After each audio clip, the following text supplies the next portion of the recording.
Wedding வீடியோவின் teaser மட்டுமே வெளியான நிலையில் திருமணமான 2 வருடத்திற்குள் இளம்பெண் மர்மமான முறையில் இறந்து போயிருக்கிறார். மகளின் இறப்பிற்கு அவருடைய காதல் கணவர்தான் காரணம் என பெண்ணின் தாயார் புகார் அளித்துள்ளதை தொடர்ந்து தற்போது மாமியார் குடும்பத்தினரிடம் காவல்துறையினர் கிடுக்குப்பிடி விசாரணை மேற்கொண்டு வருகின்றனர். பல தவணைகளில் UPI பேமெண்ட் மூலம் லட்சமாக பணம், வரதட்சணையாக 100 சவரன் நகை, காஸ்ட்லி கார், பொங்கல் சீர்வரிசை என இளம்பெண்ணின் மர்ம மரணத்தின் பின்னணி பகீர் கிளப்புகிறது. காஞ்சிபுரம் மாவட்டம் ஸ்ரீபெரும்புத்தூர் அடுத்த மணிமங்கலம் வரதராஜபுரம் பகுதியைச் சேர்ந்தவர். மாடலிங்கில் ஆர்வம் கொண்டிருந்த ஸ்டெஃபி மிட்டில்டா கல்லூரியில் படிக்கும் போதே மிஸ் சென்னை பட்டம் வென்று சாதனை படைத்திருக்கிறார். இந்நிலையில் சென்ற 2022ஆம் ஆண்டு ஸ்டெஃபிக்கு சொந்தமான வீட்டில் ராஜ்மோகன் என்கின்ற வாலிபர் வாடகைக்கு குடிவந்திருக்கிறார். இருவரும் வெவ்வேறு மதம், சாதி என்கின்ற போதிலும் ஸ்டெஃபியின் அழகில் மயங்கிய ராஜ்மோகன் அவரிடம் ப்ரொபோஸ் செய்ய இருவரும் காதலித்துள்ளனர். ஒரு கட்டத்தில் இவர்களின் காதலுக்கு பெற்றோர்களிடமிருந்து கடும் எதிர்ப்பு கிளம்பியிருக்கிறது.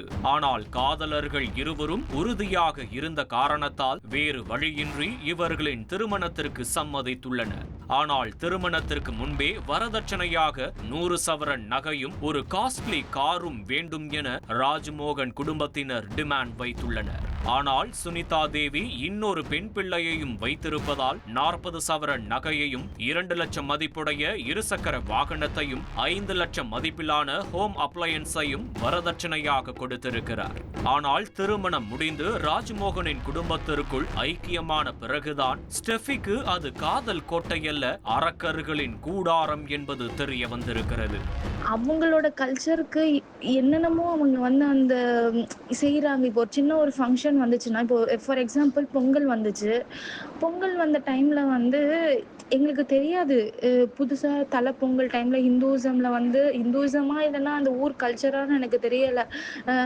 இந்த பானை வாங்கி கொடுக்கறது, என்னென்னமோ அந்த கரும்பு வாங்கி கொடுக்கறது, அரிசி வாங்கி எல்லாமே எங்க அம்மா செஞ்சாங்க.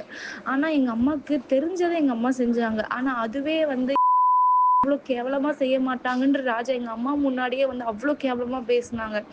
ஸோ அப்பெல்லாம் எங்க அம்மா எவ்வளவோ ஃபீல் பண்ணி அவர் முன்னாடி அழுது எவ்வளோ பிரச்சனை தெரியுமா. தினமும் ஸ்டெஃபி எதை செய்தாலும் அதில் குற்றம் குறை கண்டுபிடித்திருக்கிறார்கள். இந்த சூழலில் திருமணமான ஒரே வருடத்தில் ஸ்டெஃபி ராஜ்மோகன் தம்பதிக்கு அழகான குழந்தையும் பிறந்துள்ளது. இனி கொஞ்ச நாளைக்கு மாமியாரின் தொல்லை இருக்காது என ஸ்டெஃபி நினைத்திருக்கிறார். ஆனால் குழந்தையை பார்க்க வேண்டும் என்கின்ற சாக்கில் ஸ்டெஃபியின் தாய் வீட்டிற்கு வரும் ராஜ்மோகன் குடும்பத்தினர் ஒவ்வொரு முறையும் பணம் கேட்டு டார்ச்சர் செய்துள்ளனர். இந்நிலையில் சென்ற 3ஆம் தேதி ஸ்டெஃபி மிட்டில்டாவின் அண்ணனை செல்போனில் தொடர்பு கொண்ட ராஜ்மோகனின் தம்பி அண்ணி திடீரென மயங்கிவிட்டதாக கூறிவிட்டு தொடர்பை துண்டித்திருக்கிறார். பதறியடித்து ஓடிச் சென்ற ஸ்டெஃபி குடும்பத்தினர் அவரை மீட்டு பெருங்களத்தூர் பகுதியில் உள்ள பிரபல தனியார் மருத்துவமனையில் அனுமதித்துள்ளனர். ஆனால் அவரை பரிசோதித்த மருத்துவர்கள் ஸ்டெஃபி ஏற்கனவே உயிரிழந்து விட்டதாக தெரிவித்திருக்கிறார்கள். இந்த சம்பவம் தொடர்பாக சந்தேக மரணம் என வழக்கு பதிவு செய்து காவல்துறையினர் விசாரணை மேற்கொண்டு வந்தனர். இந்நிலையில் ஸ்டெஃபியின் உடற்கூறாய்வு அறிக்கை அவர் இறப்பதற்கு முன்பு தலையில் பலமாக தாக்கப்பட்டிருப்பதாக குறிப்பிட்டிருக்கிறது.